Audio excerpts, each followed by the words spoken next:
Comment satisfaire nos envies tout en subvenant correctement à nos besoins? Une question de société qui nous poursuit de l'enfance à l'âge adulte. La santé passe par l'alimentation et Magali, diététicienne, saisit toutes les occasions pour informer le public.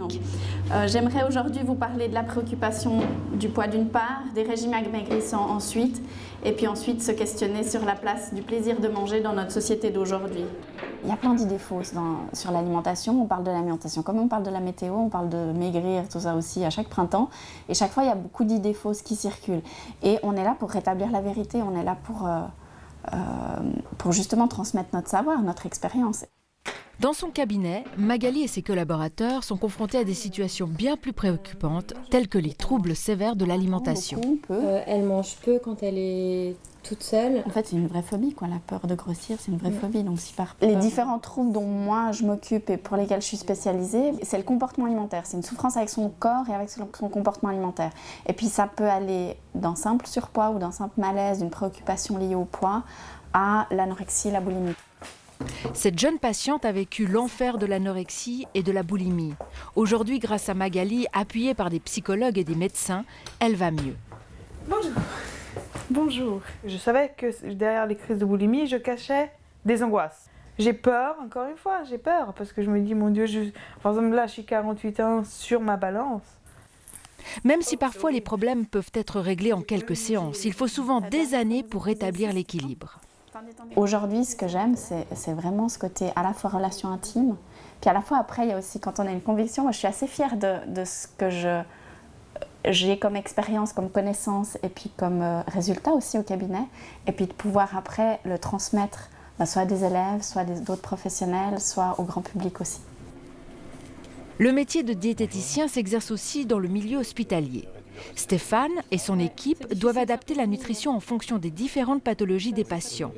Là, il n'est plus question de goût ou d'envie, mais de survie. Les gens qui ont subi une chirurgie, les gens qui sont intubés, qui sont dans un coma, doivent quand même être alimentés. Donc ces gens-là ont besoin d'une alimentation autre qu'une alimentation normale, donc on utilise un support artificiel. Alors ici, par exemple, vous avez une poche d'alimentation qui va être distribuée par voie intraveineuse. Ça correspond à une alimentation normale, c'est-à-dire que dedans on va retrouver des graisses, donc des lipides, on retrouve des protéines et des glucides. On lui annonce, Stéphane intervient dans tous les secteurs de l'hôpital.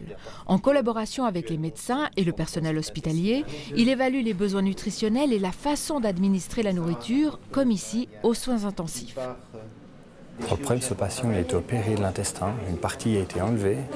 Et on est obligé de l'alimenter dans la veine. Donc là, l'objectif aujourd'hui, c'était de pouvoir changer le type de nutrition qu'on lui donne pour lui couvrir complètement ses besoins nutritionnels. Alors dès que ce sera posé, on pourra changer de produit, changer de nutrition, vous aurez un petit peu plus de calories.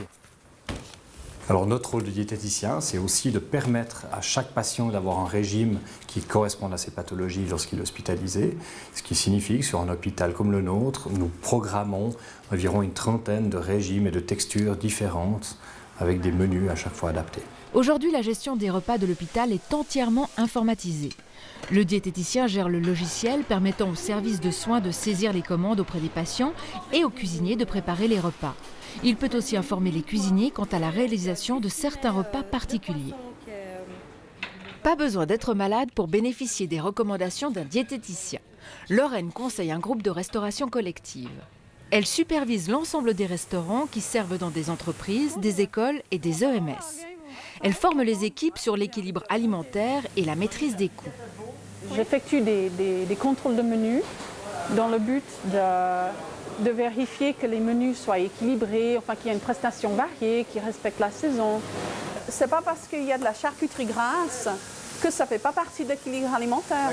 Puisqu'on traite avec des personnes en bonne santé, ce qui me passionne, c'est de montrer aux gens qu'on peut manger équilibré en dehors de la maison. C'est une manière aussi de promouvoir l'éducation nutritionnelle auprès des clients. Donc pourquoi est-ce qu'on mange tel et tel aliment, quel est son intérêt?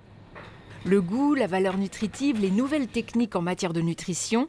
Diététicien, un métier qui ne manque pas de saveur pour qui se laisse piquer par la curiosité.